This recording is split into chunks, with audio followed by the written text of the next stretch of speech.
Hello, Mindful Music Muffins. Welcome to Mindful Monday number 3. I decided that for this week's video it would be nice for me to do some self-care tips. I thought of 10 self-care tips that you can try out, and if you like it then I can do another one of these videos and give you some more. But yeah, so let's get in with these tips and I hope that they help you.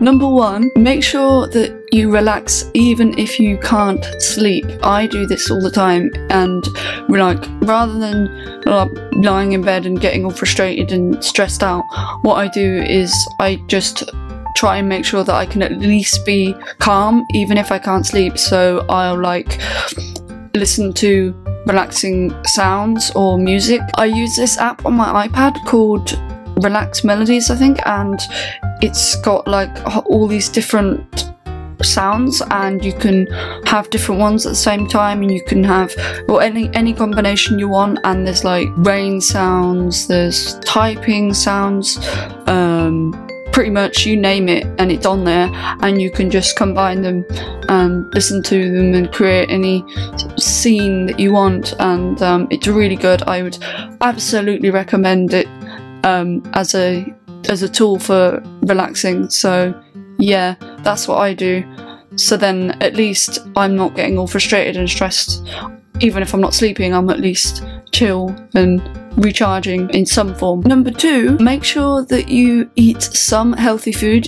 You don't have to make every meal super healthy. I know I don't by any means, but I always try and make sure that every day I have some healthy things. My dinners might not be that healthy, but when I make my lunch, I always make sure that I have fruit and yogurt and that kind of thing, and I think it does make a difference. So even if you only have that much healthy food a day, it will make a difference and your body will thank you for it. I don't get sick that often, and I mean that might not be entirely because of eating healthy things, but it probably does help.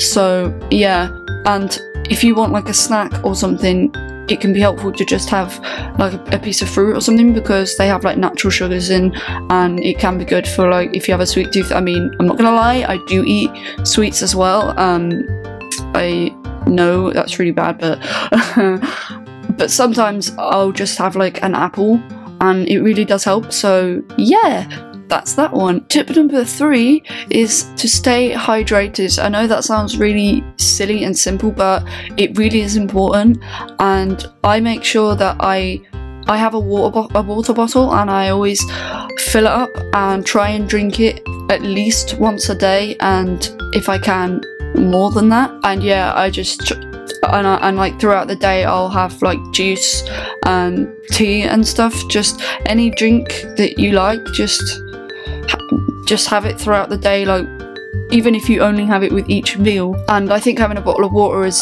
a good way to make sure that you're getting fluids. So if you go into school or whatever, just take a bottle of water with you and drink it, and yeah, that's a pretty good way of being hydrated. Hydration is really important, so stay hydrated, guys. Number 5 is to write thoughts down in a diary. Sometimes your mind can get a bit crazy and you just have all these thoughts and you don't know what to do with them. So sometimes what I do is I'll write a diary.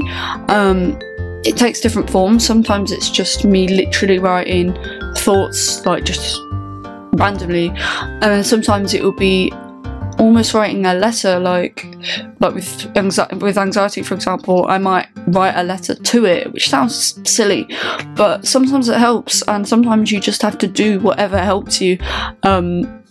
So yeah, I think it's a helpful way of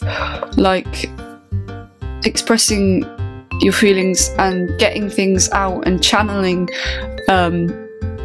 your feelings and thoughts, rather than just having them all bouncing around your head and them not having anywhere to go and just going around in circles and escalating and stuff. So I think that can be a really helpful tool, and I definitely would recommend doing that. Number 6 is to take time out in your day to have a breather. So just, you know, take even just 5 to 10 minutes out of your day to just like sit on your bed and just chill for a while, whether that's meditating or literally doing nothing, or just putting some relaxing sounds on, or whatever it is that you want to do. Just even just 10 minutes out of your day, just, you know, to just take a break from the stresses of your day, because, you know, sometimes we'll get really busy and we just feel like we don't stop all day, and I think sometimes it can be good to just take 10 minutes or so to just, you know,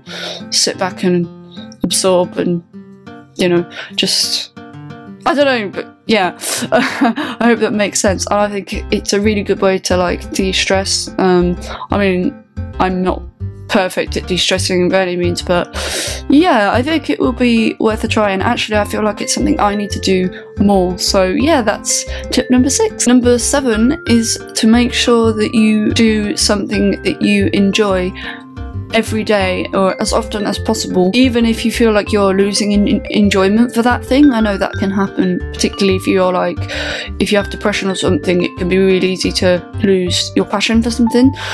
But I think I think that it's really good to like keep doing it anyway, and you'll find that the enjoyment will come back eventually. I know this from experience of like, my own experiences and experiences of people that I know as well. And I think it's important to have something that you enjoy in life, so that, you know, it reminds you that life's not all bad and that there are things that make you happy. And that is actually a perfect segue to my next point. My 8th tip is make sure that you have as many little things as possible that make you happy, whether that's having your favourite snacks, or wearing comfy clothes, or listening to your favourite music. I know that like when I don't have classes and stuff and I'm just at my place just, you know, doing work or whatever, I like to wear really comfy clothes because it just makes things easier and it makes me feel more relaxed. And I make sure that I have a cup of tea with me at all times, and, you know, I have like my favourite snacks in my room and stuff, so if I'm studying and I get peckish, I can have something that I like, and I can treat myself on breaks and stuff. So I think it's important to have, like I said in the last point, it's important to have things that make you happy, to remind you that there are good things in your life and just bring you little bits of joy every day. I am a firm believer that it's the little things in life that matter sometimes more than the big things. Obviously big things do matter, that's why they're big things, but I think sometimes we overlook the small things, and I think it's important to focus on them sometimes. Tip number 9 is to allow yourself to feel your emotions. I know from experience that bottling things up is really unhealthy, and it can be bad for you in that it means that even when you want to express your emotions, you find that you can't because you're so used to bottling them up. That's happened to me. So basically, you know, if you're sad, be sad for a while. If you're happy, be happy. If you're scared, acknowledge the fact that you're scared, and, you know, just allow yourself to feel whatever it is you feel, because yeah, suppressing your emotions is never a good idea. So just feel what you want to feel, let it absorb you for a while, and then move on. That's, I think, the healthiest way to deal with your emotions. And my final tip, tip number 10, is to write the good things that happen every day and the things that you're grateful for. It's kind of like the other tip about the things that make you happy. Doing this can make you appreciate life more, make you realise that there are good things that happen in your life. When you first do it, you might struggle to think of anything. When I first started doing it, I was like, I can't think of anything, but actually when you force yourself to think of good things, you find you can do it, and then it gets easier over time, and then you start to realise, hey, life isn't as bad as I thought, and then you start seeing the good in more things, and it makes you happier. It's certainly made me happy. I'm not saying I'm happy all the time, or that, you know, I'm suddenly cured or anything, but it's definitely made a difference, so I would definitely recommend it, and I think it's good that I saved that one till last because I think it's a really helpful one, and it's probably helped me maybe more than any of the others, so you can call that my top tip if you want. So yeah, that's my 10 self-care tips. I hope that they help you and can make you feel better, even if it's just for a little while. You know, I know that these things aren't a cure or a replacement for any kind of treatment or anything, but hopefully they will be able to help you in some way, and if they do help you on your road to recovery, that's even better. And to be honest, even if you don't have like a mental illness, I think self-care is still important.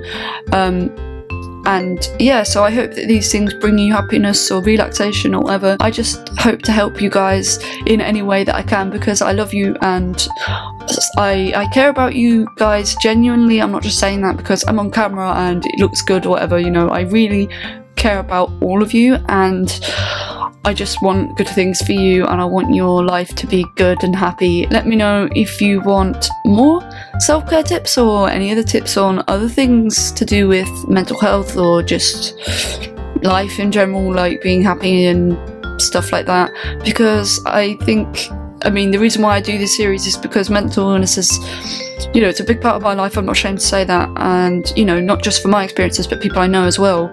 And I think preventing it / helping people who already have it is something that I really want to do on my channel. So if you can think of anything that you want to see or anything, let me know, and I should shut up because I've been rambling this far too long. Sorry about that, I know I do that a lot. If you like this video, give it a thumbs up, and if you want to see more, then you know what you need to do: obey the cushion, and I'll see you guys next time. Love you guys, bye!